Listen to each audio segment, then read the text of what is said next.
এই দুনিয়াতে মানুষের যত পেরেশানি, মানে যত কষ্ট, দুঃখ, দুর্দশা, এর অন্যতম প্রধান কারণ হচ্ছে টেনশন। কারণ কি? টেনশন। কিসের টেনশন? রিজিকের টেনশন, চাকরির টেনশন, ব্যবসার টেনশন, আহাল পরিবারের টেনশন, স্ত্রী সন্তান, ভবিষ্যতে কী করব। দুনিয়ার টেনশনই তো বেশি, যদিও টেনশন থাকার দরকার ছিল পরকালের বেশি। দুনিয়ার টেনশন এবং পরকালের টেনশন সব দূর হয়ে যাবে যদি কেউ বেশি বেশি দরুদ পাঠ করে। এটা হাদিস থেকে বললাম। আর গুনাহ, আমলনামায় যে গুনাহগুলো আছে এগুলোও মিটে যাবে যদি কেউ বেশি বেশি দরুদ পাঠ করে। একজন সাহাবী রাসূল সাল্লাল্লাহু আলাইহি ওয়াসাল্লামকে বলেছিলেন, ইয়া রাসূলুল্লাহ, আমি আমার দোয়ার মধ্যে কতটুকু দরুদ পড়ব? আমি কি 4 ভাগের 1 ভাগ দরুদ পড়ব? নবীজি বলেছেন সাল্লাল্লাহু আলাইহি ওয়াসাল্লাম, তুমি পড়তে পারো, চাইলে আরও বাড়াতে পারো, বাড়ালে তোমার জন্য উত্তম। ইয়া রাসূলুল্লাহ, আমি কি তাহলে 3 ভাগের 1 ভাগ দরুদ পড়ব আর 2 ভাগ দোয়া করব? নবীজি বললেন, করতে পারো, বাড়ালে তোমার জন্য উত্তম। ইয়া রাসূলুল্লাহ, আমি কি তাহলে অর্ধেক দরুদ পড়ব আর অর্ধেক দোয়া করব? নবীজি বলছেন, বাড়ালে উত্তম, চাইলে করতে পারো। ইয়া রাসূলুল্লাহ, আমি কি তাহলে সারা আমার পুরো দোয়াটাই শুধু দরুদই পড়ব আপনার উপরে?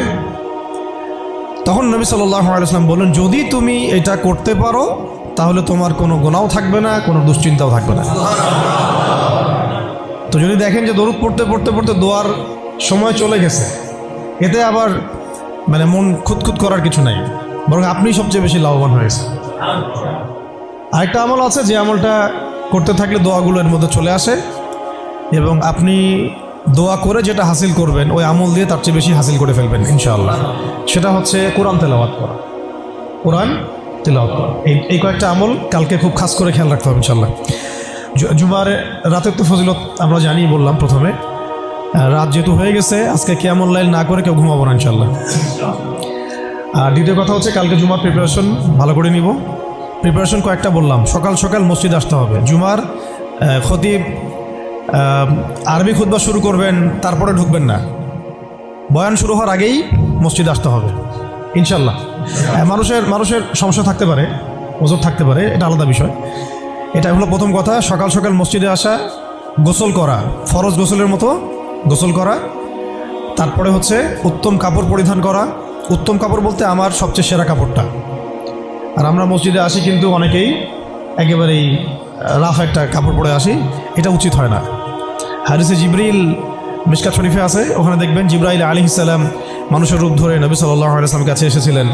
তার বর্ণনা দিচ্ছেন সাহাবী ওমর রাদিয়াল্লাহু আনহু, তার কাপড়টা ছিল ধবধবে সাদা, কাপড়টা ছিল ধবধবে সাদা এবং চুল কুচকুচে কালো। লা ইউরা আলাইহি আসরুস সাফার, তাকে দেখে মুসাফিরও মনে হচ্ছে না, মানে পরিপাটি হয়ে তিনি মসজিদে এসেছেন। কে? জিবরাইল আলাইহিস সালাম। এটা শিক্ষা দিয়েছেন আমাদেরকে যে মসজিদে আসলে পরিপাটি হয়ে আসলে, খুযু যিনাতাকুম ইনদা কুল্লি মসজিদ, প্রত্যেকবার যখন তোমরা মসজিদে আসবে তখন সুন্দর করে আসো, সুন্দর কাপড় পরে আসো। তাহলে সকাল সকাল মসজিদে আসা, হিসাব করেন কয়টা বলতেছে? 1, সকাল সকাল মসজিদে আসা, ফরজ গোসলের মতো গোসল করা। 3, কে বললাম? আতর খুশবু ব্যবহার করা, উত্তম কাপড় পরিধান করা। 4টা। 5টা হচ্ছে ইমামের কাছাকাছি বসা, ইমামের কাছাকাছি বসার চেষ্টা করা। 6, খুতবা মনোযোগের সাথে শ্রবণ করা। খুতবা দুটোই, বয়ানটাও এবং আরবিটা দুটোই খুতবার অংশ।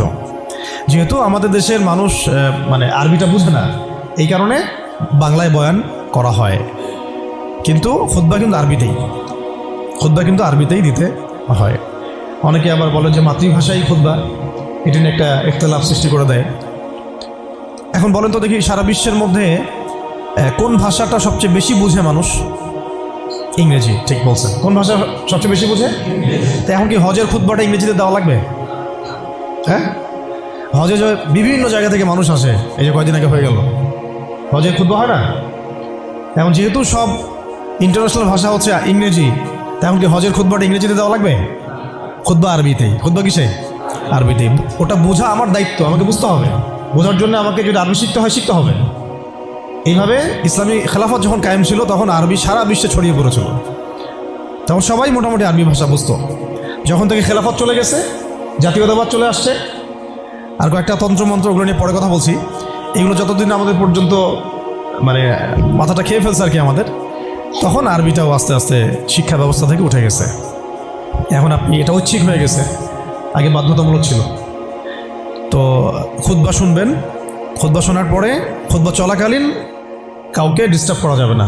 ডিস্টার্ব করা যাবে না বলতে কেউ যদি পাশে কথাও বলে তাকে এটাও বলা যাবে না চুপ করো, এটাও বলা যাবে না, উচিত না। সাহাবেরা যদি এমন কেউ একটু একটু বাচ্চা যদি দৌড়াদৌড়ি করতো তাহলে ছোট ছোট এরকম পাথর রাখতেন সামনে, ওইটা দিয়ে ঢিল দিয়ে সতর্ক করতেন খুতবা হচ্ছে বসো, মুখ দিয়ে বলতেন না যে বসো। মানে এইভাবে তারা খুতবা শুনতেন। এই কারণেই তো কথাগুলো কলিজা পর্যন্ত পৌঁছাতো এবং সেটা আমলে আসতো। আলহামদুলিল্লাহ। আরেকটা হলো ইমামের কাছাকাছি বসলাম, খুতবা শুনলাম এবং নামাজ শেষ করলাম ইমামের সাথে, তাহলে ফজিলত হচ্ছে প্রত্যেক কদমের বিনিময়ে 1 বছরের নফল নামাজ, 1 বছরের নফল রোজা নেকি হবে ইনশাআল্লাহ। এইটা হলো জুমার দিনের প্রথম কাজ। আরেকটা কাজ বললাম, দরুদ বেশি বেশি পাঠ করা। ফজিলত তো আপনারা জানেনই, আমি কয়েকটা বলে দিলাম। একটা হলো যদি টেনশন ফ্রি লাইফ লিড করতে চান তাহলে দরুদ, আর যদি চান আপনি আমার গুনাহ মাফ হয়ে যাক তাহলে দরুদ, বেশি বেশি দরুদ। এমনকি যদি আপনি চান যে আপনার দোয়া বেশি বেশি কবুল হোক তাহলেও দরুদ। মনে করেন আমি তাওহীদপন্থী, সুন্নাহর অনুসারী, হালাল খাই, দোয়াও করছি, জায়েজ দোয়া, এই দোয়াটাও আসমানে ঝুলে থাকবে। এই দোয়াটা কত ঝুলে থাকবে? আসমানে ঝুলে থাকবে। এটা রবের কবুলিয়াত পাওয়ার জন্য যে মাধ্যম সেটা হলো দরুদ। দরুদ পড়বেন, এটা উঠে যাবে ইনশাআল্লাহ।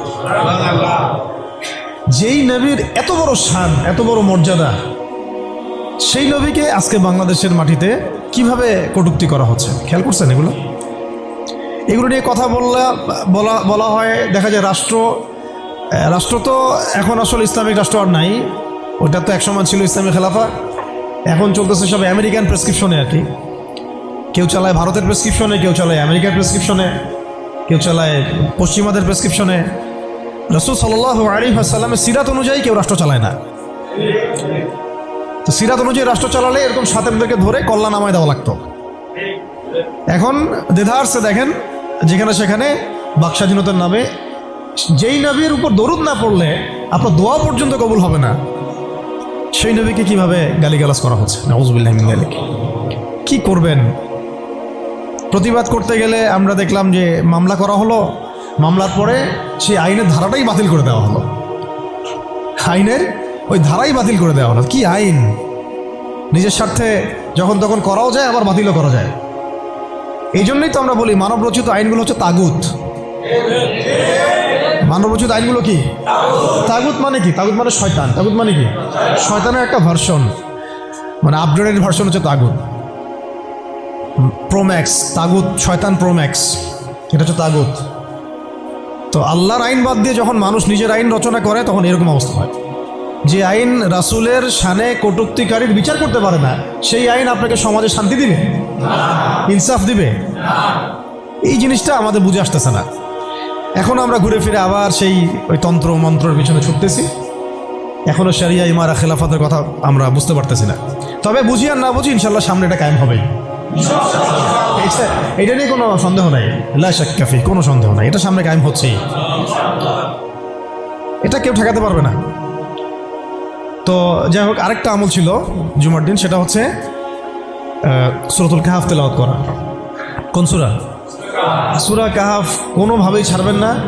এটা আমি মানে জোর দিয়ে এই কারণে বলছি, সূরা কাহাফ যারা নিয়মিত পড়ে, অন্তত প্রত্যেক জুমায় পড়ে, তাদের কলবের চোখ খুলে যাবে। কলবের চোখ না খুললে আপনি বাস্তবতা বুঝতে পারবেন না, কোনটা হক কোনটা বাতিল, কোনটা ন্যায় কোনটা অন্যায়, কোনটা সহি কোনটা গলত, ঠিক আছে? কোনটা ন্যায় কোনটা অন্যায়, কোনটা জুলুম কোনটা ঈমান কোনটা কুফর, এই যে পার্থক্য তাওহীদ শিরক, আসলে এই সত্য কোনটা মিথ্যা কোনটা, এই যে গোলকধাঁধা এখন চলতেছে সারা বিশ্ব জুড়ে, এইটা আপনি ভিতরের চোখ ছাড়া দেখতে পারবেন না। বাইরের চোখ দিয়ে দেখলে অনেক কিছুই অনেক রকম মনে হবে, কিন্তু আসলে বাস্তবতা এমন না। বাইরের চোখ দিয়ে দেখলে অনেক কিছুই মনে হবে খুব ভালো, আসলে ওটার ভিতরে কুফরি আছে। বাইরের চোখ দিয়ে দেখলে মনে হবে খুব সুন্দর, আসলে ওর মধ্যে শিরক আছে। এই যে অন্তর্দৃষ্টি, আমরা একটা কথা বলি হিকমা আল বাসীরা, প্রজ্ঞা, বাংলা ভাষায় বলে কি প্রজ্ঞা, দূরদর্শিতা, বাংলা ভাষায় বলে দূরদর্শিতা, এটা হাসিল হবে সূরা কাহাফ তেলাওয়াত করলে। আর শেষ জামানায় এই দূরদর্শিতার দরকার এত বেশি, কেন বেশি? কারণ শেষ জামানাতে দাজ্জাল বের হবে। কে বের হবে? দাজ্জাল বের হবে এবং তার অনুসারীরা বিশ্বকে দাপটের সাথে শাসন করবে, কিছুদিন শাসন করবে আর কি। এবং তার অনুসারী হবে ইহুদিরা। অনুসারী কারা হবে?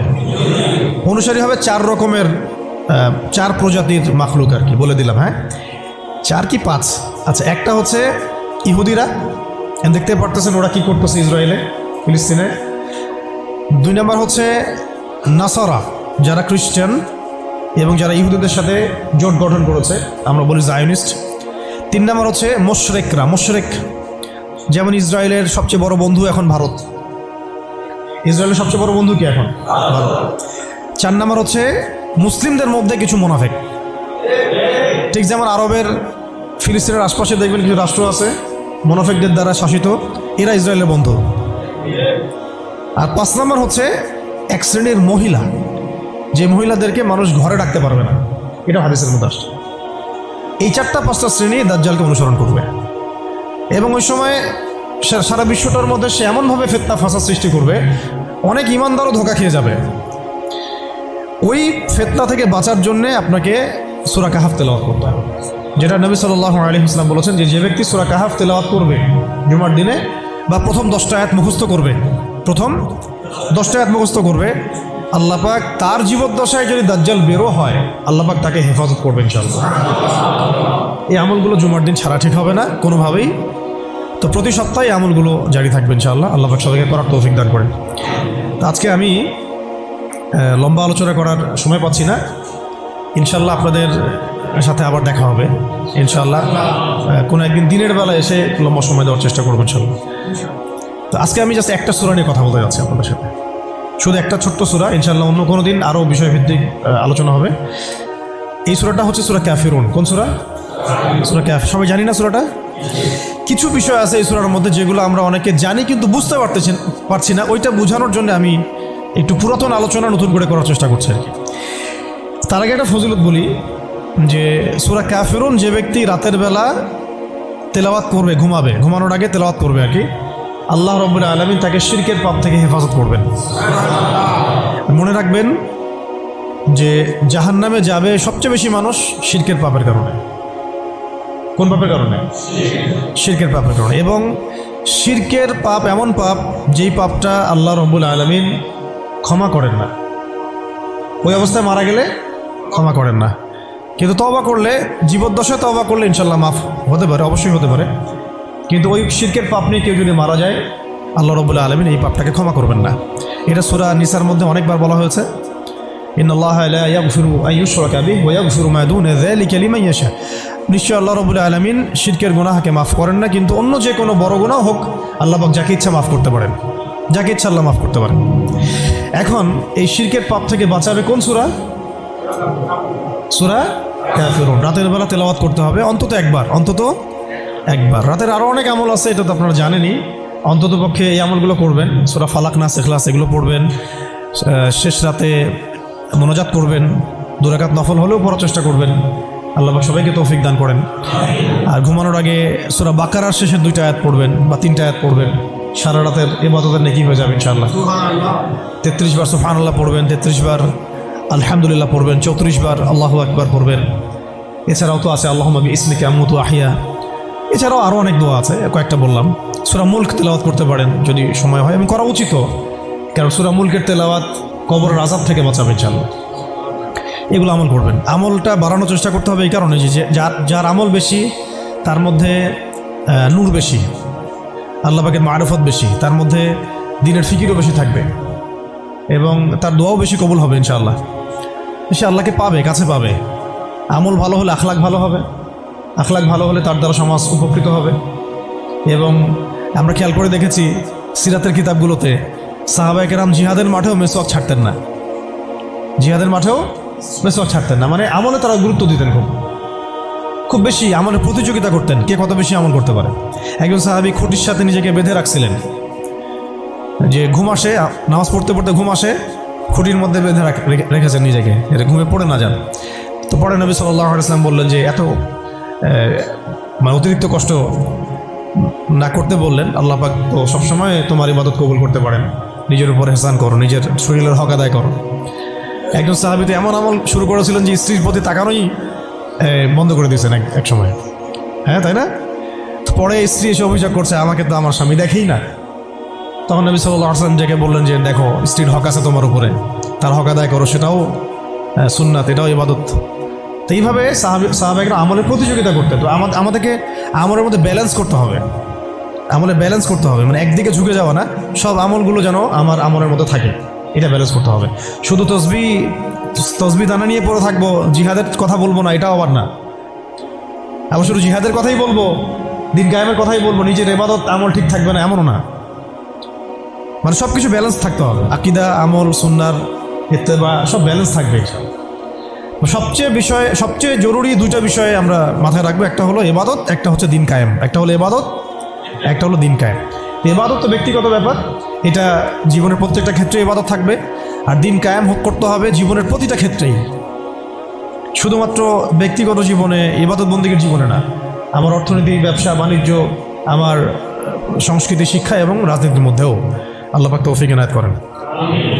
তো এখন যেটা বলতে চাচ্ছিলাম যে একদিন আপনারা তো সিরাত মোটামুটি পড়েছেন, সিরাত মানে রাসূল সাল্লাল্লাহু আলাইহি ওয়াসাল্লামের জীবনী তো মোটামুটি পড়েছেন আমি আশা করি। যদি না পড়ে থাকেন অবশ্যই পড়বেন, ঠিক আছে? প্রথমে শুরু করবেন তো কোরআন তেলাওয়াত থেকে। কোরআন তেলাওয়াত শিখতে শিখতে সিরাতটা পড়ে ফেলবেন। সিরাতটা আগে পড়া থাকলে আপনি কোরআন হাদিসের অর্থ যখন পড়তে শুরু করবেন তখন বুঝতে পারবেন যে কোন আয়াত কোন প্রেক্ষাপটে, কোন হাদিস কোন প্রেক্ষাপটে নাজিল হয়েছে। আপনার মাথায় পুরো 23 বছরের একটা ফ্রেম থাকবে, এটা খুব জরুরি। তাহলে আপনি বুঝতে পারবেন যে কিভাবে দিন প্রতিষ্ঠা করতে হবে, এবং কীভাবে নবী সাল্লাল্লাহু আলাইহি ওয়াসাল্লাম করেছেন, তার উপর দিয়ে কী অতিবাহিত হয়েছে, সাহাবীদের উপর দিয়ে কী অতিবাহিত হয়েছে, এটা আমাদের মাথায় থাকবে, এবং কোন প্রেক্ষাপটে তারা কীভাবে রিয়্যাক্ট করেছেন ওইটা আমাদের মাথায় থাকবে। সিরাতটা আমি পড়ার জন্য খুব বেশি জোর দিই। আরেকটা বিষয় বলতে চাই যে এই সিরাতের প্রথম যে 13 বছর এটা ছিল মাক্কি জীবন। কোন জীবন? মানে মক্কায় নবী সাল্লাল্লাহু আলাইহি ওয়াসাল্লাম দাওয়াত দিচ্ছেন। তো মক্কার পরিবেশটা কেমন? মক্কার পরিবেশটা হচ্ছে আবু জেহেলদের শাসন চলতেছে। কাদের শাসন? আবু জেহেলের শাসন চলছে, আবু লাহাবের শাসন চলছে, উতবা সাহেবা এদের কর্তৃত্ব চলছে। আবার একই সাথে নবী সাল্লাল্লাহু আলাইহি ওয়াসাল্লাম তিনিও একটা সম্ভ্রান্ত বংশ থেকে আসছেন, সম্ভ্রান্ত গোত্র থেকে, বনু হাশিম থেকে। তো তার গোত্রের মর্যাদা অনেক বেশি, ঠিক আছে? আর এদিকে বনু মাখজুম, বনু তাইম, বনু আদি, আরও অনেক গোত্র আছে। তো তারাও কিন্তু মোটামুটি প্রভাবশালী। তো রাজনৈতিক যে ক্ষমতাটা, মক্কার রাজনৈতিক যে ক্ষমতাটা, এটা আছে ওই সময় Abu Jahl, Abu Lahab, Utba সাহেব এদের হাতে। এবং ওদের একটা পার্লামেন্ট ছিল, ওর নাম ছিল দারুন নাদওয়া। কী নাম ছিল? দারুন নাদওয়া। তারা আল্লাহকে বিশ্বাস করতো, একটু ভালো করে বোঝার চেষ্টা করেন। তারা আল্লাহ পাককে বিশ্বাস করতো, আল্লাহ বলে একজন আছে, এটা তারা আকীদা ঠিক রাখতো। এমনকি আল্লাহ পাক সৃষ্টিকর্তা, আল্লাহ পাক রিজিক দাতা, আল্লাহ সন্তান দাতা, এটাও তারা বিশ্বাস করতো। কারা বিশ্বাস করতো? Abu Jahl, Abu Lahab, Utba সাহেবা, তারাও বিশ্বাস করতো। তাহলে কিসে বিশ্বাস করতো না? তারা তাওহীদে রুবুবিয়াত বিশ্বাস করতো, কিন্তু উলুহিয়াত, আসমা ও সিফাতে বিশ্বাস করতো না। মানে আল্লাহ পাকেরই যে বিধান মানতে হবে, আল্লাহ পাকেরই যে দাসত্ব করতে হবে, এবং মৃত্যুর পর জবাবদিহিতা আছে, এই বিষয়গুলোতে তারা বিশ্বাসী ছিল না। এখন প্রথম 3 বছর নবী সাল্লাল্লাহু আলাইহি ওয়াসাল্লাম গোপনে দাওয়াত দিয়েছেন। কত বছর? প্রথম 3 বছর। আর চতুর্থ বছর থেকে প্রকাশ্যে দাওয়াত শুরু হয়েছে। মক্কার কত বছর মোট? 13 বছর। এই সময় তো ইসলামী রাষ্ট্র কায়েম হয় নাই, হয়েছে দাওয়াত হয়েছে, খালি দাওয়াত। কোন পরিবেশে দাওয়াত? বলুন, আবু জেহেলের যে রাজত্ব, ওর মধ্যে দাওয়াত হয়েছে। মনে করেন যে আপনি এখন আছেন মোদির রাজত্বে, মনে করেন। তো ওই রকম একটা পরিবেশে যদি ইসলাম আসে, ওইটা একটা মক্কার মিসাল হইতে পারে, যে ওইটা একটা মক্কার মতো পরিবেশ। ওইখানে আপনি দাওয়াত, সবাই অমুসলিম, সবাই মূর্তি পূজারী, সবাই মুশরিক, ওখানে আপনি ইসলামের দাওয়াত দিচ্ছেন। পরিস্থিতি কত কঠিন! কঠিন না সহজ? অনেক কঠিন। শুধু যে শিরক আছে তা না, ওই সমাজে সুদও আছে। কি আছে ওই সময়? সুদ আছে। ওই সমাজের মধ্যে জেনা আছে, ওই সময় ব্যভিচার আছে, ওই সময় মাদক দ্রব্য আছে, মেয়েদের অবমাননা আছে, কন্যা সন্তানকে জীবন্ত দাফন করা হয়, তারপরে জুয়া আছে, মারামারি, হানাহানি, কাটাকাটি, গোত্রে গোত্রে দ্বন্দ্ব, এগুলো একটা সমাজের মধ্যে। একটু চিন্তা করেন, কল্পনা করেন। আপনার এই এলাকা কি এমন? আপনার এলাকা কি এমন? না। কিন্তু ওই বিষয়গুলোর কিছু কিছু বিষয় তো অবশ্যই এখনও আছেই। বরং এমন কিছু বিষয় আছে যেগুলো আগের চেয়ে বেশি আছে। কারণ আইয়ামে জাহিলিয়াতের যে কথাটা বলছি, আইয়ামে জাহিলিয়াতে কিন্তু সমকামিতা ছিল না এত বেশি। আপনার পুরো বাংলাদেশে এখন সমকামিতা আইয়ামে জাহিলিয়াতে যে বেশি। ওই আইয়ামে জাহিলিয়াতে আপনার ট্রান্সজেন্ডার ছিল না, আপনার বাংলাদেশে আছে এখন। আইয়ামে জাহিলিয়াতে পর্নোগ্রাফি ছিল না। পর্নোগ্রাফি মানে মোবাইল ফোনে তো বুঝে নিত, এগুলো ছিল আইয়ামে জাহিলিয়াতে ছিল না। প্রযুক্তির এত উৎকর্ষ ছিল না যেটা দিয়ে এরকম বোম টোম ফেলে পারমাণবিক বোম দিয়ে মানুষকে মেরে ফেলা যায়, ছিল না। এরকম এয়ারক্রাফট নিয়ে গাজার উপর দিয়ে গেল, বোম ফেলে দিল, মেরে ফেললো শিশুদেরকে, এমন ছিল। মানে অনেক ব্যাপার আমি আপনাকে দেখাতে পারবো যেগুলো আইয়ামে জাহিলিয়াতের চাইতে এখন অনেক বেশি আছে শয়তানি। কিন্তু কিছু কিছু বিষয় ছিল যেগুলো আবার আইয়ামে জাহিলিয়াতে ছিল না। এক কথায় আমরা এটা বলতে পারি যে নবী সাল্লাল্লাহু আলাইহি ওয়াসাল্লাম যখন নবী হয়ে এসেছেন তখন 23 বছরের মধ্যে তিনি আইয়ামে জাহিলিয়াতকে কবর দিয়ে গেছেন। কিন্তু যখন থেকে আবার খোলাফায়ে রাশেদা শাসন চলে গেছে, ইসলামী খেলাফতগুলো আস্তে আস্তে আস্তে আস্তে অ্যাবলিশ হয়ে গেছে, তখন আবার নতুন করে জাহিলিয়াতগুলো এই সমাজে, শুধু সমাজে না, সমাজে, রাষ্ট্রে, বিশ্বের বুকে একেবারে একদম ঢুকে গেছে না, মানে একদম শেকড় গেড়ে ফেলছে। এখন সময় হচ্ছে ওই আবার নতুন শেকড় গাড়া জাহালাতগুলোকে উপড়ে ফেলার, এইটা সময় এখন। এই জন্য পরিস্থিতিটা বুঝতে হবে যে নবী সাল্লাল্লাহু আলাইহি ওয়াসাল্লাম কোন জায়গায় দাওয়াতের কাজ করছিলেন। চোখ বন্ধ করে চিন্তা করেন যে একটা সমাজের মধ্যে খালি মূর্তি, সবাই মূর্তি পূজা করে, সবাই সুদ খায়, ধরেন সবাই বেশিরভাগই দেখা যায় জিনা করে, মেয়েদের তেমন কোনো বৈবাহিক অধিকার নাই, সম্পত্তির অধিকার নাই, বাচ্চাকে কবর দিয়ে দিচ্ছে জীবন্ত, মদ খাচ্ছে মানুষ, জুয়া খেলতেছে, মারামারি করছে, ইত্যাদি ইত্যাদি ইত্যাদি। এরকম একটা অবস্থায় রাসূলুল্লাহ সাল্লাল্লাহু আলাইহি ওয়াসাল্লাম ইসলামের দাওয়াত দেওয়া শুরু করলেন। দাওয়াত দিতে দিতে প্রথম 3 বছর তিনি গোপনে দাওয়াত দিয়েছেন, গোপনে গোপনে গোপনে দাওয়াত দিয়েছেন। ওই সময় কিন্তু তৈরি হয়েছে আবু বকর রাদিয়াল্লাহু আনহু, ওসমান রাদিয়াল্লাহু আনহু, আলী ইবনে আবি তালেব, যায়েদ বিন হারুসা, এই সাহাবায়ে কেরাম তৈরি হয়েছেন ওই সময়।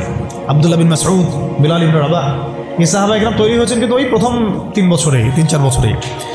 এরপর যখন প্রকাশ্যে দাওয়াত দেওয়া শুরু করলেন, যখন ওমর এবং হামজা রাদিয়াল্লাহু আনহু তাদের মতো সাহাবীর ইসলাম কবুল করলেন, প্রকাশ্যে দাওয়াত শুরু হলো, তখন হকার বাতিলের দ্বন্দ্ব শুরু হলো। মানে সত্য নিয়ে আপনি যখন মাঠে নামবেন তখনই মিথ্যার সাথে দ্বন্দ্ব শুরু। এটার নিয়ম, চিরায়ত নিয়ম। ব্যাস Abu Jahl, Abu Lahab, Utba, সাহেবারা তো খেপে গেল। এখন এমন কোনো পথ পদ্ধতি নাই যেটা তারা অ্যাপ্লাই করে নাই। প্রথমে আঘাত করলো এভাবে, আরে ওর কথা শোনার দরকার নাই, সে তো মাজনুন, ব্যক্তিগত আক্রমণ। খেয়াল করে দেখবেন এখনও আপনি বাংলাদেশে দাওয়াতের কাজ শুরু করেন, সবার আগে আপনি শয়তানদের পক্ষ থেকে, মানে মানুষ এবং জিন শয়তান উভয়, দুটার কথাই বলতেছি, শয়তানদের পক্ষ থেকে সবার আগে বাধা পাবেন, আপনার ব্যক্তি নিয়ে সবার আগে আক্রমণ করা হবে। আগে ব্যক্তিগত জীবনে আক্রমণ করা হবে, আগে আপনাকে রাষ্ট্রীয় নির্যাতনের শিকার করা হবে না, ওটা পরে আসবে, শেষে আসবে। আগে ব্যক্তি থেকে, তারপর পরিবার থেকে, সমাজ থেকে, ধর্মনেতা থেকে, তারপর রাষ্ট্র থেকে, এইভাবে বাধা আসে আর কি। তো রাসূল সাল্লাল্লাহু আলাইহি ওয়াসাল্লামকে প্রথমে বলা হচ্ছিল যে মাজনুন, নাউযুবিল্লাহ মিন যালিক, সাহের, জাদুঘর, নাউযুবিল্লাহ, ফারিকুল জামাত বিভক্ত করতেছে, নাউযুবিল্লাহ। তারপরে বলা হচ্ছে আর কি বলেন, শায়ের, কবি, আর এরকম প্রায় 8-10টা কথা বলা হচ্ছিল, 8-10টার মতো কটাক্ষ করা হচ্ছিল প্রথম 3 বছরে।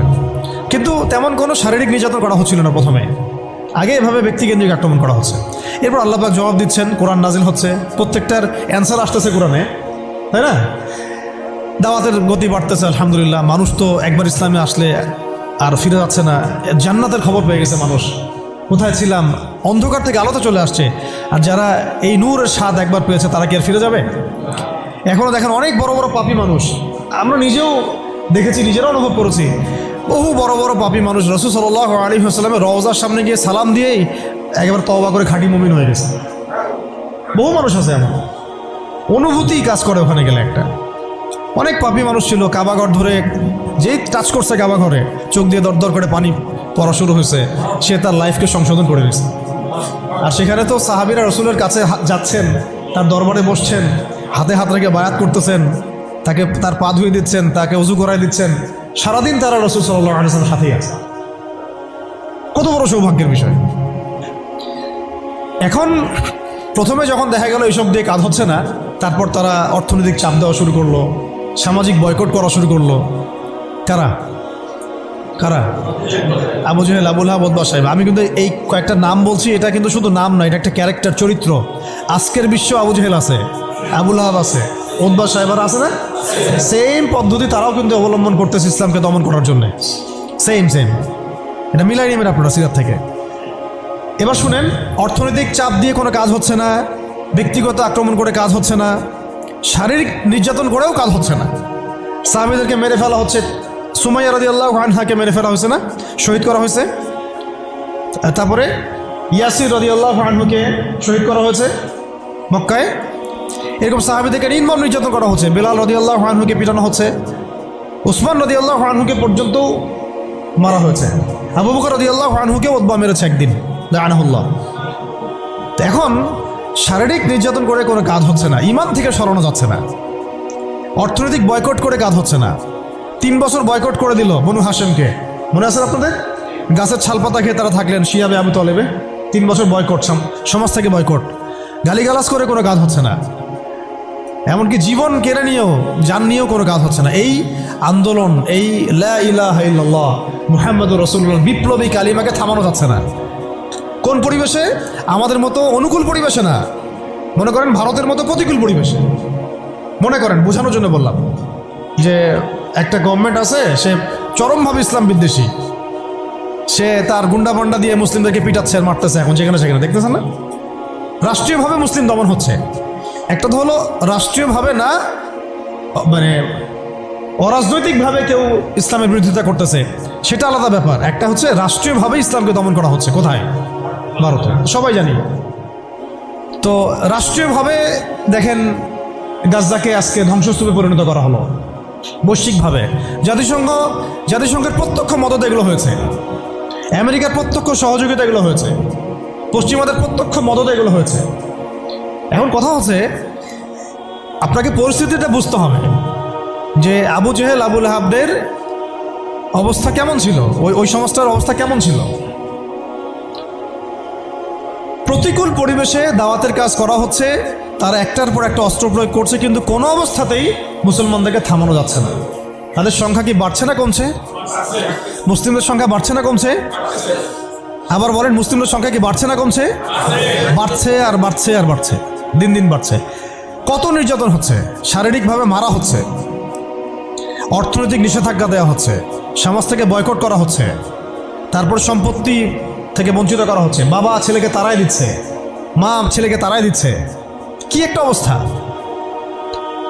অবস্থা কি ভাবতে পারছেন কেমন জটিল অবস্থা? এত কিছু করেও যখন কোনো কাজ হলো না, তখন Abu Jahl, Abu Lahab, Utba সাহেবারা একটা নতুন ফর্মুলা নিয়ে আসলো। এখন তারা নতুন একটা ফর্মুলা নিয়ে আসছে। এই ফর্মুলাটার নাম হচ্ছে আপোষকামিতা বা সন্ধি করা। এটার নাম কি? আপনারা খেয়াল করে দেখবেন, আমি একটু বলে নেই 1 মিনিট। ওই আইয়ামে জাহিলিয়াতে যে জাহালাতগুলো আপনি দেখছেন, শিরকের জাহালাত, সুদের জাহালাত, রিবা, তারপরে মাদক, তারপরে জেনা, ব্যভিচার, গোত্রীয় হানাহানি, সব আপনি এখনকার বিশ্বে দেখতে পারবেন। এবং ওই দারুন নাদওয়া যেটা ছিল কাফেরদের পার্লামেন্ট, এটার মতো করে কাজ করতেছে এখন সারা বিশ্বে জাতিসংঘ। আমি একদম খোলামেলা বলে দিলাম, এর চেয়ে খোলামেলা আপনাকে আমি বুঝাই বলতে পারবো না। এবং সেই জাতিসংঘটার কাজই হচ্ছে সারা বিশ্বে মুসলিমদেরকে আস্তে আস্তে ডমিনেট করা এবং কাফেরদের দৌরত্বটাকে প্রতিষ্ঠা করা। তাদের প্রত্যক্ষ মদদে, পশ্চিমাদের প্রত্যক্ষ মদদে ইসরায়েল এই জায়গায় আসছে আজকে। সেই জায়গায় আসতে পারতো না যদি তাকে এভাবে সহযোগিতা করা না হতো। এবং তার সাথে সঙ্গ দিয়েছে, বললাম, ইহুদিদের সাথে সঙ্গ দিয়েছে নাসারা, এই মুশরিকরা, আরবের মুনাফিকরা, আর এই যে আমাদের তো নামধারী কিছু সেকুলার আছেই, রামবাম, তথাকথিত সুশীল, প্রগতিশীল, এগুলো তো আছে। এরা সবাই মিলেই এই এজেন্ডাটা বাস্তবায়ন করছে। কি এজেন্ডা? তারা চায় পুরো বিশ্ব থেকে মুসলমানদেরকে মিটাই ফেলতে। এটা খালাস, শেষ কথা, এখানে শেষ। তারা চায় পুরো বিশ্ব থেকে মুসলমানদেরকে সরাই ফেলতে। ইউরিদুনা, তারা কি চায়? আল্লাহ পাক বলেছেন, ইউরিদুনা লিইউতফিউ নূর আল্লাহ।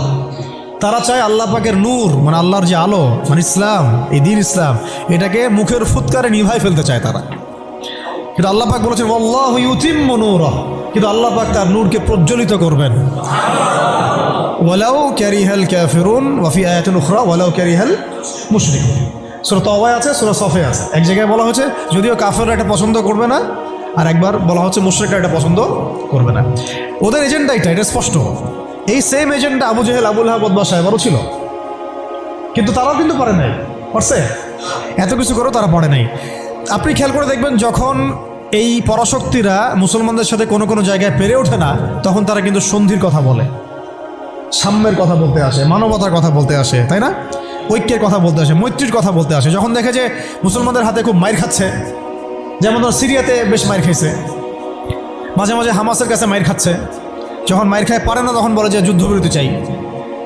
তো ইসলামী অনুশাসনে আমরা যখন যুদ্ধবিরতির পক্ষে কথা বলার চেষ্টা করি বা আমরা যে রায় দেই, যখন দেখা যায় যুদ্ধবিরতির সেই সন্ধিকে লঙ্ঘন করে তারা আবার নিরীহ মানুষকে বোমা হামলা চালায়, ওই রাস্তাটাকে তারা বন্ধ করে ফেলে। এটা মুনাফিকি করে তারা, প্রতারণা। আবার যখন আফগানিস্তানে তারা মাইর খাইছে 20 বছর 40 বছর, তখন এসে আবার কিন্তু লেজ ঘুরে ঠিকই পালাইছে। মানে আমি একটা ক্যারেক্টার বললাম ওদের। নর্মালি তারা আপনাকে প্রথমে আক্রমণ করবে না, আপনাকে আদর্শ দিয়ে মোটিভেট করার চেষ্টা করবে, ডিমোটিভেট করার চেষ্টা করবে, তারপরে আপনাকে অর্থনৈতিক বয়কট করবে, সামাজিকভাবে ফিতনা ছড়াই দিবে, রাজনৈতিক ওদের পাপেটগুলোকে দিয়ে আপনাকে শাসন করবে। সে সরাসরি এসে আপনার গলা চিপে ধরবে না, তার দালালদেরকে দিয়ে আপনাকে অ্যারেস্ট করাবে। আর কি খোলামেলা বলতে পারবো? সরাসরি সে এসে আপনাকে হত্যা করবে না, বরং তার দালালদেরকে দিয়ে আপনাকে নির্যাতন করাবে। এটা হয়ে আসছে ইতিহাসে, এখনও হচ্ছে এগুলাই। কিন্তু যখন দেখা যাবে মুসলিমরা খুবই শক্ত অবস্থায় আছে ইমানের দিক থেকে, কোনো অবস্থায় টলানো যাচ্ছে না, ঠিক যেমন সাহাবীদের মতো, তখন তারা নতুন একটা ফর্মুলা নিয়ে আসবে। কি ফর্মুলা? এই যে এই ফর্মুলাটা, সন্ধি, ঐক্য, মৈত্রী, মানবতা, এইসব শব্দ কিছু নিয়ে আসবে। নিয়ে এসে বলবে, ঠিক আবু জেহেল যেভাবে বলছিল যে হে মুহাম্মদ, তুমি তো আমাদের সন্তান, আমাদের তো ভাতিজা, তাই না? চাচা ভাতিজা সম্পর্ক আমাদের, তো তোমাদের সাথে আমাদের এত দ্বন্দ্বের তো দরকার নাই। একটা কাজ করো, আসো তোমরা একটা বছর আমাদের লাত উজ্জা হবল মানাতের ইবাদত করো, আমরা 1 বছর তোমার আল্লাহর ইবাদত করব। কেমন মনে হচ্ছে প্রস্তাবটা? বলেন, কার প্রস্তাব? Abu Jahl, Abu Lahab, Utba সাহেবাদের প্রস্তাব। এটার সাথে আজকে বিশ্ব মিলাই নিয়েন, ওটা আপনারা মিলাবেন। আমি ধরাই দিচ্ছি, মিলাবেন কারা নিজেই বুঝতে পারবেন আপনি যে কথা কোন দিকে যাচ্ছে এখনকার প্রেক্ষাপটে আর কি। 1 বছর তোমরা আমাদের লাত উজ্জা হবল মানাতের ইবাদত করো, আর 1 বছর আমরা তোমার আল্লাহর ইবাদত করব। এখন সরাসরি এইভাবে আপনাকে বলবে না যে তোমরা ইসলাম ছেড়ে দাও, তোমরা সবাই ইসলাম ছেড়ে কাফের হয়ে যাও, হিন্দু হয়ে যাও, খ্রিস্টান হয়ে যাও, ইহুদি হয়ে যাও। এরা একটা বলবে না আপনাকে, এই শয়তানরা। বরং এরা আপনাকে কি বলবে জানেন? তোমরা মুসলমানই থাকো, ঈসাই মুসলিম হয়ে যাও। কি বলবে? মুসলমান থাকো, কি হয়ে যাও? ঈসাই মুসলিম হয়ে যাও, এটাও তো মুসলিম। তোমরা মুসলমান থাকো, কাদিয়ানি মুসলিম হয়ে যাও। কি মুসলিম হয়ে যাও? ওটা ওই যে খাচ্ছেন আপনারা, এটাই এই তো জাহালাত, সব কাদিয়ানি তো। এগুলো এগুলো এগুলো এগুলো এগুলো না খাওয়া সওয়াবের কাজ। এটা না খাওয়া, না কেনা, এদের সাথে ব্যবসা বাণিজ্য না করা আপনার সওয়াবের কাজ, করাটা গুনাহের কাজ। এই ফতোয়াটা কি আমাদের ওস্তাদরা দিতে পারবেন না? এটা আমি কি ভুল ফতোয়া দিয়েছি? একটা হচ্ছে সাতেম, যে আল্লাহ রসুলকে গালি দেয়, আর একটা হচ্ছে সে নিজেকে নবী দাবি করে। কে বড় পাপী? দুটা তো পাপী, অবশ্যই দুটাই তো পাপী, দুইটাই মুরতাদ, দুটাই হত্যাযোগ্য অপরাধ করছে। কিন্তু একজন বলছে যে আমি নিজেই নবী, আর একজন নিজেকে নবী দাবি করে নাই, বলছে মুহাম্মদ নাউজুবিল্লাহ, সে নাউজুবিল্লাহ একটা কথা বলে ফেলছে, নাউজুবিল্লাহ মিন যালিক, আমরা বলতে পারবো না। এখন কথা হচ্ছে দুজনেই কিন্তু সাতেম, দুজনেই কিন্তু মুরতাদ, উভয়কেই হত্যা করতে হবে। ইসলামী ফিকহে এটাই আছে। কিন্তু এর মধ্যে বড় পাপীটাকে, যে নিজেকে, তো ওই যে খাচ্ছেন গ্রামাঞ্চলের মানুষ, সহজ সরল মানুষ, এগুলো বুঝতেও পারছে না যে কোন ফাঁদে পড়ে গেছে মানুষ। আল্লাহ আমাদেরকে বোঝার তৌফিক দান করেন। আর তারা এই নীরবে নীরবে নীরবে তাদের শিকড়টাকে শক্ত করেছে, অর্থনৈতিক ভিত্তি শক্ত করেছে, তাদের জনবল বাড়াইছে, বিভিন্ন জায়গায় তারা জায়গাটাকে কিনে ফেলছে। এমনও সাতক্ষীরের মধ্যে একটা আমরা গ্রামে গিয়েছিলাম যেখানে ওদেরই সংখ্যা বেশি, মুসলমানদেরকে তারা ওই দোকান ভাড়া দিচ্ছে। আমরা তো আসি ওই যে হাত বাঁধবো কোথায়, তাই না, এই যে এগুলো নিয়ে। আর এদিকে যে কি অবস্থা ভিতরে, যে মানে আমাদের কি অবস্থা, এটা এটা এটা বোঝার জন্য সূরা কাহাফ তেলাওয়াত করেন, তাহলে বুঝতে পারবেন ইনশাআল্লাহ। তা আমি বলছিলাম যে ওটা অন্য প্রসঙ্গ, এটা নিয়ে আপনারা খতমে নবুয়ত একটা বিভাগই আছে মার্কাজুদ দাওয়ায়, খতমে নবুয়ত বিভাগ আছে একটা। ওই খতমে নবুয়তের অনেক কিতাব, অনেক আর্টিকেলস সব ছাপানো হয়ে গেছে। এগুলো আপনারা পড়লেই বুঝতে পারবেন কত বড় ধোঁকাবাজি, কত বড় প্রতারণা। এটা নিয়ে ইনশাল্লাহ আরেকদিন কথা বলবো ইনশাল্লাহ, ঠিক আছে? তবে এদের সাথে কোনো রকম সম্পর্ক রাখবেন না, কোনো রকম না। এটা আপনি ইমানের দাবি। আমি বলছি না যে আপনি অস্ত্র নিয়ে আপনি গিয়ে তাকে গর্দান নামায় দেন, এটা আপনি করতে পারবেন না। এটা আপনি করার মতো এখন আপনার ক্ষমতা নাই। যদি এটা ইসলামিক রাষ্ট্র হতো তাহলে আমরা এটার ব্যবস্থা নিতে পারতাম। এটা ইসলামিক রাষ্ট্র নয়, এটা একটা গণতান্ত্রিক রাষ্ট্র, সেকুলার রাষ্ট্র এবং জাতীয়তাবাদী রাষ্ট্র, এবং এই মতবাদগুলো ইসলামের সাথে সাংঘর্ষিক। ঘোরায় পেঁচায় খাওয়ানোরও কোনো সুযোগ নেই। এই মতবাদগুলো দিয়ে আপনি ইসলামী শরিয়া রাষ্ট্র কায়েম করতে পারবেন না। শেষ কথা, এটা চেষ্টা করে দেখে নেন, পারবেন না, কেউ পারে না আজ পর্যন্ত। এখন মূল যেটা কথা ছিল যে ওরা বলেছিল কি 1 বছর ইবাদত করো লাতজ্জা হবল মানাতের আমাদের মূর্তিগুলার, আমরা 1 বছর তোমার আল্লাহর ইবাদত করবো, ঠিক আছে? এখনকার আবু জেহেল, আবুল আহাব বা সাহেবেরা বলছে তোমাদের ধর্ম চেঞ্জ করার দরকার নাই, তোমরা ইসাই মুসলিম হয়ে যাও, তোমরা কাদিয়ানি মুসলিম হয়ে যাও। ওর নাম দিচ্ছে আহমদিয়া মুসলিম জামাত। তোমরা ধর্ম চেঞ্জ করার দরকার নাই, তোমরা আমাদের সুদভিত্তিক অর্থনীতিটা গ্রহণ করো। কি সুদের বিরুদ্ধে বললে অনেকে একটু খারাপ লাগে না? তোমরা ধর্ম চেঞ্জ করার দরকার নাই, লা ইলাহা ইল্লাল্লাহ পড়ো, মুহাম্মদ রাসূলুল্লাহ পড়ো, নামাজ পড়ো, হজ করো, উমরা করো, যাকাত দাও, কোনো সমস্যা নাই, কিন্তু আমাদের সুদভিত্তিক ব্যাংকিং সিস্টেমটা নাও। মানুষ নিয়েছে, প্রত্যেকটা মুসলিম কান্ট্রির মধ্যে এখন সুদভিত্তিক ব্যাংকিং সিস্টেম আছে। বুঝতে পারছি আমি কথা? তোমাদের ধর্ম চেঞ্জ করার দরকার নাই, তোমরা সমকামিতাটাকে প্রমোট করো। তোমরা মুসলমান থাকো, মুহাম্মদের উম্মত থাকো সাল্লাল্লাহু আলাইহি ওয়াসাল্লাম, সমকামিতাটাকে প্রমোট করো। এই যে প্রমোট করছে আমাদের ছাত্র ভাইরাও তো প্রমোট করছে, যারা কয়দিন আগে করলেন, রাস্তায় নেমে আন্দোলন করলেন। আপনাদের কাছ থেকে তো আমরা আশা করি নাই। এই জন্য তো আবু সাইদ রক্ত দেয় নাই। আপনারা যদি গাদ্দারি করেন তাহলে এই প্রজন্ম আপনাদেরকেও ছাড়বে না। সমকামিতা প্রমোট করছেন ঘুরাই ফিরায়। আবার অনলাইনে দেখলাম শাতিমের পক্ষও নিচ্ছেন, শাতিমের পক্ষ নিয়েও কথাবার্তা বলছেন। আবার ভিতরে ট্রান্সজেন্ডারটাকে প্রমোট করছেন, ট্রান্সজেন্ডার। তো ওরা বলছে পশ্চিমারা, এখনকার আবু জেহেল, আবুল আহাব বা সাহেবারা বলছে যে ধর্ম চেঞ্জ করার দরকার নাই, ট্রান্সজেন্ডার তোমরা প্রমোট করো।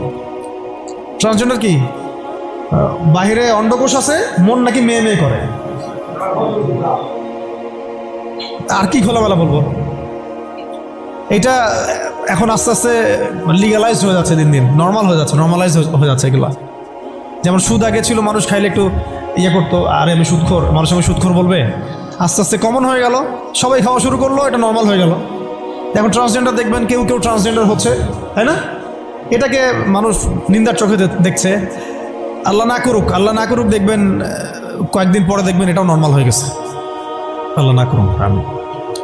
তো ওরা এগুলো বলে যে ধর্ম চেঞ্জ করার দরকার নাই, তুমি এগুলো নাও, আমাদের পলিসিগুলো নাও, ধর্ম চেঞ্জ করার দরকার নেই। তুমি আমাদের সিকিউরিটি সিস্টেম নাও। এটা দিয়ে কি করবে সে? পুরো মুসলিম ওয়ার্ল্ডে কোথায় কি হচ্ছে ও ঘরে বসে দেখতে পারবে। কে? এই যুগের আবু জাহেল, আবুল আহাব, উতবা, সাইবারা, এরা কোথায় থাকে? এটা আপনার চোখের আড়ালে থাকে। তারা চোখের আড়ালে কি আছে ওটা ধরতে হলে কোন সূরা লাগবে? সূরা কাহাফ। কোন সূরা লাগবে? হ্যাঁ, ধর্ম চেঞ্জ করার দরকার নেই, তোমরা আমাদের গণতন্ত্র নাও। কি নাও? বাস নিচ্ছে মুসলমানরা। ধর্ম চেঞ্জ করার দরকার নেই, তোমরা আমাদের জাতীয়তাবাদ নাও। মুসলমান জাতীয়তাবাদ নিয়ে নিছে। ধর্ম চেঞ্জ করার দরকার নেই, তোমরা আমাদের সেকুলারিজম মতবাদটা নাও। মানুষ নিয়েছে। ধর্ম চেঞ্জ করতে হবে না, তোমরা মুহাম্মদের উম্মত থাকো সাল্লাল্লাহু আলাইহি ওয়াসাল্লাম। তোমরা আমাদের কমিউনিজম নাও, সমাজতন্ত্র নাও। মানুষ নিয়েছে। এইভাবে এখনকার যুগের আবু জেহেল, আবুল আহাবরা আমাদেরকে ওই প্রস্তাবের মধ্যে নিয়ে আসছে। আমরা ওই সময় তো সাহাবায়ে কেরাম জবাব দেওয়ার আগে আল্লাহ পাক জবাব দিয়ে দিয়েছেন, আর সেই জবাব তো কোরআনে মৌজুদ আছে। আমরা এই যুগের আবু জেহেল, আবুল আহাবদেরকে ওই জবাবটা দিতে পারি নাই, যেই জবাবটা আল্লাহ পাক কোরআনে দিয়েছেন। আল্লাহ পাক কি বলেছেন এই প্রস্তাবের পরে? আল্লাহ পাক বলেছেন, কুল, হে নবী আপনি বলেন, ইয়া আইয়ুহাল কাফিরুন, হে কাফেররা শুনো ভালো, লা আ'বুদু মা তা'বুদুন, আমি তার ইবাদত করি না যার ইবাদত তোমরা করো। আমি তার ইবাদত করি না যার ইবাদত তোমরা করো। ওয়ালা আনতুম আবিদুন মা আ'বুদ, তোমরা তার ইবাদতকারী নও যার ইবাদত আমি করি। ওয়ালা আনা আবিদুন মা আবাদতুম, এবং আমি তার ইবাদতকারী নই যার ইবাদত তোমরা করো। ওয়ালা আনতুম আবিদুনা মা আ'বুদ, এবং তোমরাও তার ইবাদতকারী হবে না যার ইবাদতকারী আমি। এখানে আয়াতকে রিপিট করা হয় নাই, বরং এটাকে একটাতে আপনার বর্তমান কালকে বোঝানো হয়েছে, একটাকে ভবিষ্যৎ বোঝানো হয়েছে। কিয়ামত পর্যন্ত মুসলমান মন্দিরে যাবে না, আর মন্দিরে যে যায় লোক সে এই মসজিদ আসবে না, আসলে ধর্ম চেঞ্জ করে আসতে হবে। লাকুম দীনুকুম ওয়ালিয়া দীন, তোমাদের দিন তোমাদের জন্যে, আমার দিন আমার জন্য। তো এই জবটা আমরা এখনকার বিশ্বকে দিতে পারি নাই। ভালো করে খেয়াল করে দেখছেন, এইভাবে সূরাগুলোকে মিলাতে হবে। ওরা এখন আপনাকে বলছে না সরাসরি যে আপনি ধর্ম চেঞ্জ করেন, আপনি অমুসলিম হয়ে যান, কাফের হয়ে যান, মোরতাদ হয়ে যান, এগুলো তারা বলবে না। তারা বরং বলবে আপনাকে আমাদের সুদটা নেও, আমাদের সংস্কৃতি নাও, আমাদের শিক্ষা ব্যবস্থা নাও, আমাদের রাজনৈতিক সিস্টেমগুলো নাও, আমাদের গণতন্ত্র নাও, আমাদের ধর্মনিরপেক্ষতাবাদ নাও, আমাদের কমিউনিজম নাও, আমাদের জাতীয়তাবাদ নাও, আমাদের ট্রান্সজেন্ডার নাও। আর কি বলবেন? আমাদের সিকিউরিটি সিস্টেম নাও, আমাদের প্রযুক্তি নাও, আমাদের মিডিয়া নাও, এগুলো নাও। ধর্ম চেঞ্জ করার দরকার নাই। কাদিয়ানি হও, ইসাই মুসলিম হও, কিন্তু লা ইলাহা ইল্লাল্লাহ ওটাও পড়ো। এই যুগের লা তাযাহুল মানাতরা আরো বেশি ভয়ঙ্কর। এই যুগের Abu Jahl, Abu Lahab, Utba, সাইবারা আরো বেশি ভয়ঙ্কর ওই যুগের আবু জেহেল, আবু লাহাবদের চাইতে। আর ওই যুগের সাহাবায়ে কেরাম যে ভাষায় উত্তর দিয়েছিলেন, এই যে কোরআনের ভাষায়, লাকুম দীনুকুম ওয়ালিয়া দীন, কিয়ামত পর্যন্ত না তোমরা আমাদের দিনের অনুসারী হবা, আর না আমরা তোমাদের দিনের অনুসারী হব। তোমাদের সাথে আমাদের এইসব আদর্শিক কোনো ঐক্য হইতে পারে না, আদর্শিক কোনো ঐক্য হতে পারে না। হ্যাঁ, ব্যবসা বাণিজ্য হতে পারে। কি হতে পারে? ব্যবসা বাণিজ্য হতে পারে, মুআমালাত মুআশারাত হতে পারে, প্রতিবেশী হিসেবে থাকতে পারে, অনেক কিছু আছে। কিন্তু আদর্শিক যেখানে, ইসলাম যেখানে প্রশ্নবিদ্ধ, ইসলামের মৌলিক বিষয় যেখানে ক্ষতিগ্রস্ত হবে বা বাধাপ্রাপ্ত হয়, এরকম কোনো উসুলে তোমার আমার কখনো ঐক্য হতে পারে না। এখন যে কথাগুলো আমি বললাম, এগুলো কি ইসলামের মৌলিক বিষয় না? কেউ যদি ট্রান্সজেন্ডার হয়ে যায় সে কি আর মুসলিম থাকবে? কেউ যদি কাদিয়ানি হয় সে কি আর মুসলিম থাকে? কেউ যদি ইসাই মুসলিম হয় মুসলিম থাকবে? কেউ যদি চরম সুদখোর হয়, সে তো আল্লাহর সাথে যুদ্ধ করতেছে, রাসূলের সাথে যুদ্ধ করতেছে, সে কিভাবে মুসলিম হতে পারে? কেউ যদি এরকম পশ্চিমা তন্ত্রমন্ত্রের পূজা করে, সে কি আর মুসলিম থাকতেছে নাকি? ফাসেক হয়ে যাচ্ছে। এখন কথা হচ্ছে, এই সূরা থেকে আমাদের এই শিক্ষাগুলো নিতে হবে যে আজকের বিশ্বেও, আজকের এই জামানাতেও কোনো অবস্থাতেই এই কাফের, মুশরিক, মুরতাদ, মুনাফিক এবং এই জায়নিস্ট শক্তির এরকম কোনো তন্ত্রমন্ত্রের ফাঁদে আমাদেরকে পা দেওয়া যাবে না। কেন দেওয়া যাবে না? কারণ আল্লাহ রাব্বুল আলামিন আমাদেরকে পরিপূর্ণ শরিয়া দিয়েছেন, পরিপূর্ণ কোরআন দিয়েছেন, সুন্নাহ দিয়েছেন, প্রত্যেকটা বিষয়ের পুঙ্খানুপুঙ্খ সমাধান দিয়েছেন। আমার অন্য কারো কাছ থেকে সমাধান ধার করারও কোনো দরকার নেই। আমাদের ব্যক্তিগত জীবনের হেদায়েত কোরআন সুন্নাহে মওজুদ আছে, পারিবারিক হেদায়েত আছে, সামাজিক আছে, শিক্ষা ব্যবস্থার আছে, সংস্কৃতির আছে, রাষ্ট্রীয় এবং রাজনৈতিক হেদায়েতও আছে। আমাকে তোমার কাছ থেকে তন্ত্রমন্ত্র ধার করতে হবে না। এই বিষয়টা আমাদের খুব ভালো করে বুঝতে হবে। কোন ক্ষেত্রে কি হেদায়েত আছে এইটার জন্য আমাদেরকে পড়াশোনা করতে হবে, দেখতে হবে, জানতে হবে, খুঁজতে হবে, ওলামা একরামের সাথে মাশওয়ারা করতে হবে। আর কোনো জায়গায় যদি দেখেন যে কোনো আলেমও এগুলোতে প্রভাবিত হয়ে গেছে, তাহলে আপনি হকপন্থী আলেম খুঁজে বের করবেন। এইভাবে আমাদেরকে সামনের পথটা চলতে হবে। এই সূরার পর একটা সূরা আছে, কি নাম? সূরা নাসর। কোন সূরা? তাই না? সূরা নাসর না? এই শেষ করে দেই, একটু অনেক দেরি হয়ে গেছে। এখন যখন কোন প্রেক্ষাপটে সূরা কাফিরুন নাজিল হয়েছিল আপনাকে তো বলছি একবার, ওই রকম প্রেক্ষাপটে এই সূরা নাজিল হয়েছে। আর এখন তো আমরা আছি ইসলাম বান্ধব পরিবেশের মধ্যে। তাহলে আমরা কেন এই যুগের আবু লাহাব, আবু জেহেল, উতবা, সাইবাদের এই তন্ত্রমন্ত্রগুলোর অনুসারী হব, ওদের ধোকায় পা দিব? যেখানে ওর ইসলামকে আক্রমণ করবে আমরা কেন সেখানে সায় দিব? অথচ মক্কার মতো অবস্থায় সাহাবায়ে কেরাম এইভাবে জবাব দিয়েছেন সূরা কাফিরুনের জবাবে। আর এখন তো আমার সামনে নামাজের পরিবেশ আছে, যাকাতের পরিবেশ আছে, আমরা মুসলিম সংখ্যাগরিষ্ঠ, আমরা সবাই লা ইলাহা ইল্লাল্লাহ বুঝি, আলহামদুলিল্লাহ আমরা নামাজ পড়ছি, তিলাওয়াত করছি, অনুকূল পরিবেশ আছে। এখন কেন আমাকে এই যুগের আবু জেহেল, আবু লাহাবদের দাসত্ব করতে হবে বলেন? কোনো যুক্তি আছে? যুক্তি তো নাই, কোনো কারণও নাই। কারণ নাই। এই সূরার পরেই আল্লাহ পাক বলেছেন, ইযা জাআ নাসরুল্লাহি ওয়াল ফাতহ, যখন আল্লাহর সাহায্য আর বিজয় আসবে। মানে ওই রকম প্রতিকূল অবস্থাতেই বিজয় সুসংবাদ দিয়ে দেওয়া হয়েছে যে এই অবস্থা চিরকাল থাকবে না। তো এইটা তোমরা সবর করে এটা উতরায় উঠো, এখানে ইমানের পরীক্ষাটা দাও, পাশ করো। ইযা জাআ নাসরুল্লাহি ওয়াল ফাতহ, সামনেই আসতেছে তোমাদের জন্য বিজয়। এটা সূরা সফেও আছে, ওয়া উখরা তুহিব্বুনাহা নাসরুম মিনাল্লাহি ওয়া ফাতহুন করিব ওয়া বাশশিরিল মুমিনিন। আর তোমরা যেটা পছন্দ করো দুনিয়ার, তোমরা দুনিয়াবি বিজয় অর্জন করবে, সেটাও সামনে আসতেছে। ফাতহুন করিব, আল্লাহ বলেছেন করিব, নিকটে আসবে এটা। ওয়া বাশশিরিল মুমিনিন ওয়া রাআইতান নাস ইয়াদখুলুনা ফি দীনিল্লাহি আফওয়াজা, একটা সময় আসবে মানুষ দলে দলে আল্লাহর দ্বীনে ঢুকতে থাকবে। তখন আল্লাহ পাক বলেছেন ফাসাব্বিহ বিহামদি রাব্বিকা ওয়াস্তাগফির ইন্নাহু কানা তাওয়াবা। এবং যখন এই বিজয়টা আসবে, তখন এই Abu Jahl, Abu Lahab, Utba, শায়বা এদের অস্তিত্ব কি হবে? তাব্বাত ইয়াদা আবি লাহাবি ওয়া তাব। আবু লাহাবের হাতও ধ্বংস হবে, সে নিজেও ধ্বংস হবে। মিলাতে পারছেন সিকোয়েন্সটা?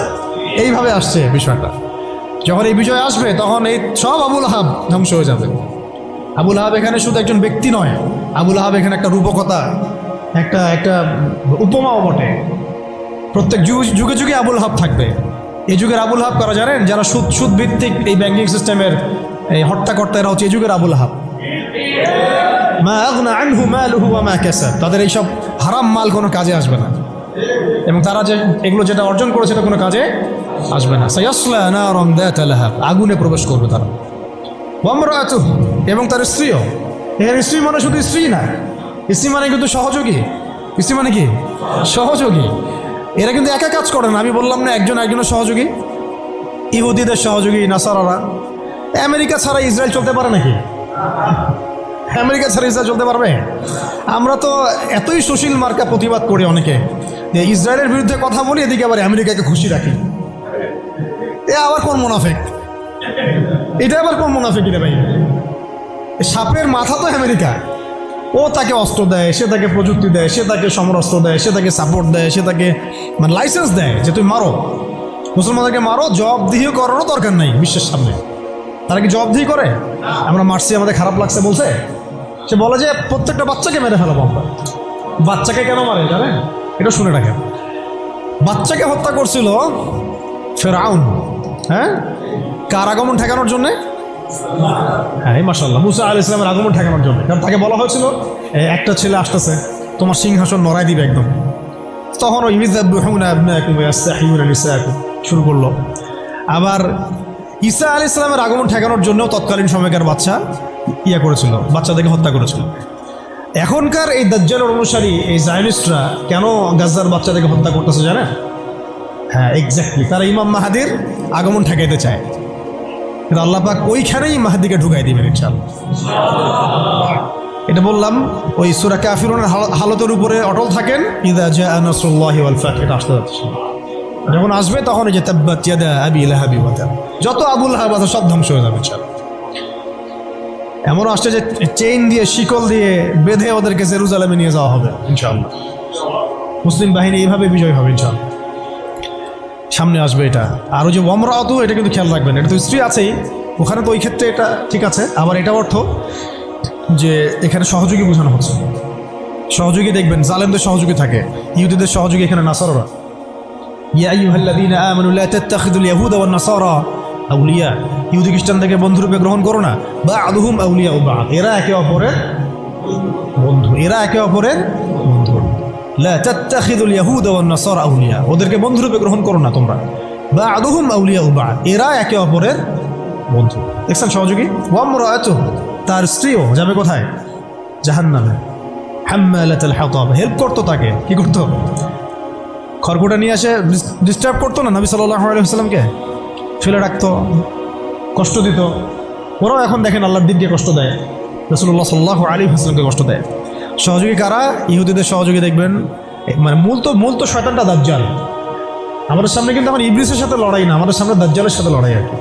ওরা তো বাস্তবে বের হবে, মানুষ হিসেবে বের হবে, সে মানুষ হিসেবে বের হবে, বের হয়ে সে বিশ্বকে শাসন করতে শুরু করবে। কাদেরকে নিয়ে শাসন করবে? ইহুদিদেরকে নিয়ে। আর ইহুদিদের সাথে সঙ্গ দিবে নাসারা, খ্রিস্টানরা, যারা জায়নিস্ট। তারা কিছু ভালো মানুষ থাকতে পারে, কিন্তু আল কুফার মিল্লাতুল ওয়াহিদ, কাফিররা একটা মিল্লাত। আর কে সঙ্গ দিবে এদের সাথে? মুশরিকরা। কারা? এটা কোথায় আছে? এটাও সূরা মাইদা দিয়ে আছে। লাতাজিদান্না আশাদ্দান-নাস আদাওয়াতাল লিল্লাযীনা আমানুল ইয়াহুদ ওয়াল্লাযীনা আশরাকু। মানুষের মধ্যে মুমিনদের সাথে সবচেয়ে বেশি শত্রুতা রাখে দুই শ্রেণীর মানুষ, ইহুদিরা এবং মুশরিকরা। এটাই হচ্ছে সেই কারণ যে কারণে আজকে ইসরায়েল ইন্ডিয়ার সাথে বন্ধুত্ব করছে। আর কিভাবে ব্যাখ্যা করবো আপনাদের সামনে? এটাই সেই কারণ যার কারণে আজকে ইসরায়েল এই ভারতের সাথে বন্ধুত্ব করছে। ও ভারত পুরো ইসরায়েলের প্রেসক্রিপশনেই চলে। যেভাবে গাজায় মুসলিম নিধন হচ্ছে, সেম পরিকল্পনা ওদের ভারতকে কেন্দ্র করে এখানে মুসলিম নিধন করার, এবং সেটা চলছেও, অলরেডি শুরু হয়ে গেছে। আর কাশ্মীরও তো আগে থেকে শুরু হয়েছিল, এখন রাষ্ট্রীয়ভাবে হচ্ছে, রাষ্ট্রীয় গুন্ডা বাহিনী দ্বারা হচ্ছে এগুলো। আর এদের প্রেসক্রিপশনে চলেছিল আমাদের বিগত ফ্যাসিস্টরা। মানে কে কার সাথে রিলেটেড বুঝতে পারছেন? তাহলে আমাদেরকে কত রকম শত্রুর সাথে লড়তে হবে, ভিতরে শত্রু, বাহিরে শত্রু, বিশ্বে শত্রু, আবার ওইদিকে আছে ওদের সাথে পশ্চিমারা এবং আমেরিকা। তারপরে আছে আবার আরবের মুনাফিকরাও ওদের সাথে আঘাত করে ফেলছে। আর মুশরিকরা তো আছেই। আর বললাম এক শ্রেণীর নারী, রাম বাম প্রগতিশীল সুশীল, এরাও ওদের সাথে যোগ দিবে। তাহলে আপনার আমার লড়াইটা কত কঠিন! ওই যে সূরা কাফিরুনের ওই অবস্থায় টিকে থাকাটা কত কঠিন। লাকুম দীনুকুম ওয়ালিয়া দীন, কত কঠিন। ওই সিরাতের রাস্তা পাড়ি দেওয়া লাগবে, ওই সবর করতে হবে, মারও খাওয়া লাগতে পারে, জানও যাবে, হিজরতও করা লাগতে পারে। হিজরত করেছেন নবী সাল্লাল্লাহু আলাইহি ওয়াসাল্লাম। তারপরে ইসলামী রাষ্ট্র আল্লাহ পাক দিবেন ইনশাআল্লাহ। কিসের মাধ্যমে দিবেন? দাওয়াত, তাবলীগ এবং জিহাদের মাধ্যমে। দাওয়াত, তাবলীগ এবং জিহাদের মাধ্যমে, শুধু দাওয়াত আর তাবলীগের মাধ্যমে না, দাওয়াত, তাবলীগ এবং সাথে জিহাদও থাকতে হবে। তারপরে ইসলামী রাষ্ট্র ব্যবস্থা আসবে ইনশাআল্লাহ। এরপরে দেখেন কি বলা হলো, ওমরাআতুহু, তার স্ত্রীও থাকবে। হাম্মালাতুল হাতাব ফি জিদিহা হাবলুম মিন মাসাদ। দেখেন ওর গলায় থাকবে জাহান্নামে ওই যে ছোবরা, রশি। মানে হেল্প করার কিছু উপকরণও ছিল, কিছু উপকরণ দিয়ে সে ইসলামের বিরোধিতা করত, দুশ্মনী করত। এখনও তারা অনেক উপকরণ বের করে ফেলছে ইসলামকে মানে ক্ষতিগ্রস্ত করার জন্য। এমনকি দেখেন কত নতুন নতুন প্রযুক্তি আসছে, এই প্রযুক্তিগুলো দিয়ে তারা ইসলামের ক্ষতি করতেছে। ভালো করে খেয়াল করে দেখেন, এমন অনেক প্রযুক্তি তারা বের করেছে, মিডিয়া বের করেছে, প্রযুক্তি বের করেছে, সিস্টেম বের করেছে, তন্ত্রমন্ত্র বের করেছে, মানে উপকরণ লাগে ইসলামকে ক্ষতিগ্রস্ত করার জন্য। আবুল আহাবের স্ত্রীও উপকরণ দিয়েই নবী সাল্লাল্লাহু আলাইহি ওয়াসাল্লামকে ক্ষতি করার চেষ্টা করছিল। আল্লাহ পাক আবার সেই উপকরণ তার গলায় ফাঁস লাগিয়ে তাকে মৃত্যু দিয়েছেন, মনে আছে? ওই গলার মধ্যে তার রশি আটকে ফাঁস লাগিয়ে সে মারা গেল। কে? আবুল আহাবের স্ত্রী। এই যে ক্ষতি, ইসলামের ক্ষতি করার জন্য যে উপকরণগুলো তারা বের করেছে, শুনে রাখেন, ইসলামের ক্ষতি করার জন্যে, ইসলামকে ধ্বংস করার জন্যে আর মুসলিম নিধনের জন্য তারা যে উপকরণগুলো তৈরি করেছে, যে সিস্টেমগুলো তৈরি করেছে, যে মিডিয়াগুলো তৈরি করেছে, যে প্রযুক্তিগুলো তৈরি করেছে, এগুলোই ওদের ধ্বংসের কারণ হবে ইনশাআল্লাহ। এমনও হইতে পারে সামনের বিশ্বে ওদের হাতে তৈরি করা পারমাণবিক বোম দিয়ে ওরাই মরবে ইনশাআল্লাহ। দেখে নিন, এটাও হইতে পারে ইনশাআল্লাহ। এটা সম্ভাবনা আছে, হবে এটা তো আমি বলতে পারবো না, এটা হতে পারে, সম্ভাবনা আছে, সম্ভাবনা আছে। আল্লাহ পাক যেন এদের মধ্যে শত্রুতা লাগায় দেন, একে অপরকে দিয়ে ধ্বংস করায় দেন। আমি যেভাবে ওরা মুসলিমদেরকে ধ্বংস করার পায়তারা করেছে, এর চেয়ে 1000 গুণ বেশি ধ্বংস আল্লাহ পাক তাদেরকে করে নেন। আমরা দোয়া করবো কাদের জন্য? যাদের মনের মধ্যে ইসলামের জন্য সিম্প্যাথি আছে, সফট কর্নার আছে, ইসলামকে মন থেকে ভালোবাসে, এই ভাইদের জন্য আমরা দোয়া করবো। এই জন্য আমরা বাংলাদেশের এই সিস্টেমের মধ্যে ধরেন আর্মি, র্যাব, পুলিশ, বিজিবি, আমাদের পলিটিশিয়ান যারা বুঝে না বুঝে বিভিন্ন মানে জালেমের সহযোগীও হয়ে গেছে, আমরা সবার জন্যই দোয়া করি আল্লাহ পাক যেন তাদের সবার হৃদয়টাকে ঘুরায় দেন। তাদের মধ্যে অনেক মানুষ আছে যারা বুঝে না বুঝে হয়তো দুনিয়াবি কোনো স্বার্থে অন্যায়ের পথে চলে গেছে, বা বুঝে না, ইসলামটা বুঝে না, কিন্তু আবার ইসলামকে ভালোবাসে, আমরা এই ভাইদের জন্য দোয়া করতে পারি। এই জালেমদের জন্য আমরা কি দোয়া করতে পারি? অতএব ফি জিদিহা হাবলুম মিন মাসাদ, এটাও হবে, দেখে নিন। আর শেষ কথা কি, এটা কে করবেন? এই পুরো পরিকল্পনাটা কার? এই পুরো পরিকল্পনা হচ্ছে পরের সূরায় কুল হুয়াল্লাহু আহাদ। এটা এক আল্লাহর পরিকল্পনা। কোন আল্লাহ? আল্লাহুস সামাদ, যিনি কারো মুখাপেক্ষী না, তিনি আমাদেরও মুখাপেক্ষী না। এটা আল্লাহ করাবেন, আল্লাহর বান্দাদেরকে দিয়ে আল্লাহ করাবেন। কোন আল্লাহ? লাম ইয়ালিদ, যিনি কাউকে জন্ম দেন নাই, ওয়া লাম ইউলাদ, তাকেও কেউ জন্ম দেয় নাই, ওয়া লাম ইয়াকুল লাহু কুফুয়ান আহাদ, তার মতো সমতুল্য আর কেউ নাই। অতএব তোমরা যতই বাড়াবাড়ি করো, যতই তোমরা ইসলামের বিরুদ্ধাচরণ করো না কেন, ইসলামকে ধ্বংস করার চেষ্টা করো না কেন, সূরা কাফিরুন থেকে মক্কা বিজয় পর্যন্ত হালত আসবে ইনশাআল্লাহ। আর এখন যা চলতেছে এটাও ইনশাআল্লাহ আস্তে আস্তে পরিবর্তন হতে থাকবে এবং ইনশাআল্লাহ আমরা আবার বাইতুল মুকাদ্দাস জয় করবো ইনশাআল্লাহ। এই বিষয়ে কোনো সন্দেহ নাই যে সামনে ইসলামের বিজয় আসবে এবং মুসলিমদের সেই হারানো সেই গৌরব ঐতিহ্য আবার ফিরে আসবে। কিন্তু এইটা আপনার ঘরে বসে থাকলে রেডিমেড হাতে মান্না সালোয়ার মতো আসবে না। এটা মান্না সালোয়ার আসার যুগ না, এটা আবাবিল পাখি আসারও যুগ না। এখানে পাথর আপনাকেই ছুটতে হবে। আবাবিল পাখি এসে পাথর ছুটবে না, এটা পাথরটাকে ছুটতে হবে, আপনাকেই ছুটতে হবে। ব্যাস, আল্লাহ পাক শর্ত দিয়ে দিয়েছেন, ইন তানসুরুল্লাহ ইয়ানসুরকুম, তোমরা আল্লাহর দিনকে সাহায্য করো, আল্লাহ তোমাদেরকে সাহায্য করবেন। ওয়া ইউসাব্বিত আকদামাকুম, আল্লাহ তোমাদের পা শক্ত করে দিবেন। ওয়া ইন তাতাওয়াল্লাউ ইস্তাবদিল কওমান গায়রাকুম, তোমরা যদি মুখ ফিরে চলে যাও আল্লাহ পাকের কিচ্ছু যায় আসে না। আল্লাহুস সামাদ, আল্লাহ অন্য কওমকে হেদায়েত দিয়ে তোমাদের স্থলাভিষিক্ত করবেন। সুম্মা লা ইয়াকুনু আমসালাকুম, তারা তোমাদের মতো হবে না। ব্যাস, এই হলো মূল কথা। তাহলে আমরা চাচ্ছি আল্লাহর ইবাদত করতে, তার জমিনে তার দিনকে বিজয় করতে। তো এই বিজয় কি এমনি এমনি আসবে? কাজ করতে হবে তো নাকি? কয়েকটা কাজ আমরা করবো ইনশাল্লাহ, নিয়ত করতে পারি। প্রত্যেকেই দিনের ফরজ জ্ঞান অর্জন করবো ইনশাল্লাহ, ঠিক আছে ইনশাল্লাহ। শেষ রাত শুরু হয়ে গেছে, আল্লাহ পাক যেন তৌফিক দান, আমিন। এখন দোয়া কবুল হবে। প্রত্যেকেই দিনের ফরজ জ্ঞান অর্জন করবোই করবো ইনশাল্লাহ।